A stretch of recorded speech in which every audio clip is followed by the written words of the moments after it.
Казваме здравей на Борислав Йосифов. Здравей, Боби. Здравейте. Как си? Супер, бива. Как върви турнира за теб? Турнира след едно реентри вече ще видим как ще продължи. Вчера беше що годе нормално стандартни разигравания, като отпаднах в един флип с Асой Поп срещу Чифт Валета, срещу Баунтите от Испания, който беше и така. Разкажи някакви други по-интересни ръце от вчерашния ден. Вчерашния ден, в интерес на истината, по-високите чифтове и силни карти не ми издържаха. Загубих съответно покет попове, покет дами, покет валета и сет шестици. Разбира се, не поредни ръце, нали, но все пак. Доста весело, че е било. Точно така, да, но в повече по-малки потове успях да възстановя чиповете си до някъде, но в крайна сметка стандартна ситуация и така. Какво е впечатлението ти за участниците в турнира от вчера и от днес?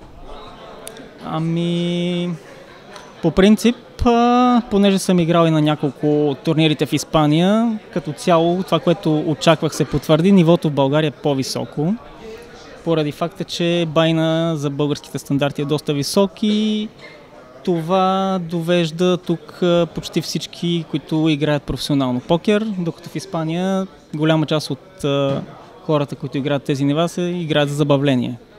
Така че нивото наистина не е ниско, но се надяваме, че ще се играе доста повече. Ще продължим и по-напред, така че ще видим. А на кои предни спирки от фестивала си бил? Първия фестивал, който бях, това беше миналата есен в Аликанте. Изкарахме много добре. Там, знаеш, много добре бяхме заедно една седмица. За радост успях да спечеля един страничен ивент там и бях поканен на финала в Мадрид, на който играхме Sit and Go победителите от годината. Там имахме много интересна ситуация. Играх хедзъп с дамата, с която играх и хедзъп в Аликанте. Направихме сделка. Завързал си приятелки. Завързах приятелка, да. Впоследствие видях, че тя спечели EPT Малта за жени турнира, което говори, че все пак, нали, играе на доста сносно ниво. И така в Испания турнира беше много добър. Бяха над 400 човека мейн ивента. Там успях да вляза в парите, но отпаднах в ден 2 към края на ден 2. Веригата като цяло ми харесва доста, защото наистина има доста голяма популярност в Испания и като цяло Испания е по-южна страна, което на мен пък ми допада като weather. И така.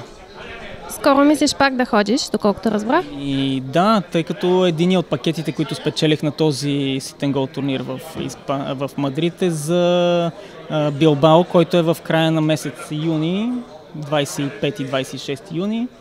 Така че самолетните билети са взети и ще бъдем там. Добре, много ти благодаря за интервюто. Пожелавам ти успех. Благодаря и аз. Мерси.